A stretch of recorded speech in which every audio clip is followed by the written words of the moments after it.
So here's another example to show you how to factorize quadratic expressions like this one using what I call the list method, because you make a little list. So what's the first thing you got to do? You got to get this multiply target. And how do you do that? You simply multiply the first and the last numbers, but in this case it's a bit awkward because there's no first number. Where's the first number? Well, actually there is. X squared is the same as 1x squared, so you can say that's 1x squared, and so there's a 1 in front of it. So 1 times 5 makes your multiply target. 1 times 5 is 5, so that's the multiply target. Now I'm assuming, like I said in the previous example, your quadratic expression has to be in the usual formats, otherwise the first and the last doesn't make sense, because you can put it in any order, right? So when I say the usual order, it means x squared's there, then x is, and then numbers last.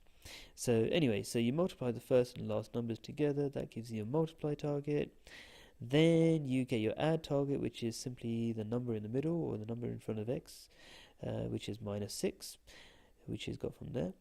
And then what you do is you simply make a list of numbers that multiply to make 5, and you've got to use whole numbers, and I like to be ordered in the way I do it, so I start with 1 times something makes my target, so 1 times 5 makes 5, and then I think, okay, can I use negative numbers? Negatives with the same numbers is what I meant.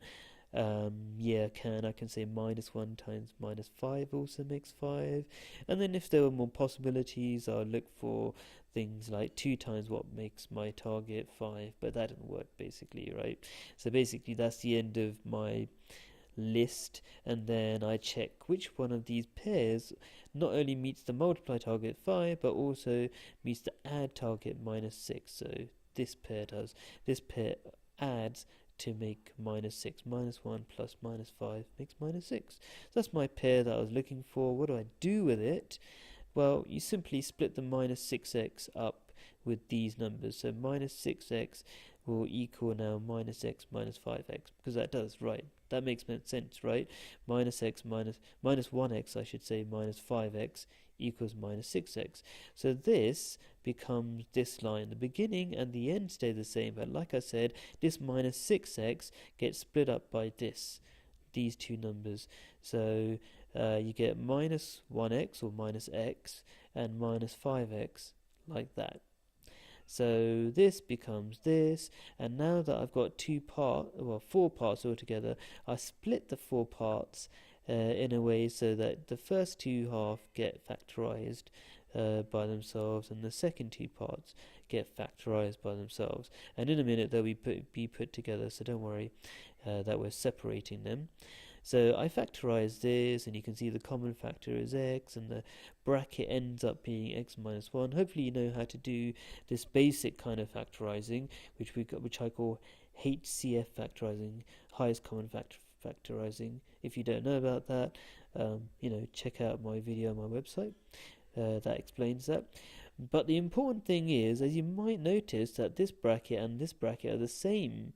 So when you factorize this side and you factorize this side separately, it's important that the brackets are the same either side. And the way I make sure that happens is after I factorize this side, so I got this bracket here, x minus 1, I actually, when I factorize this side, I already write x minus 1. I just copy that bracket and I just say what times this bracket equals this stuff, because obviously this should multiply back to that. If you factorize this minus 5x plus 5 into this, if you've correctly factorized it, it should multiply back to make the original thing.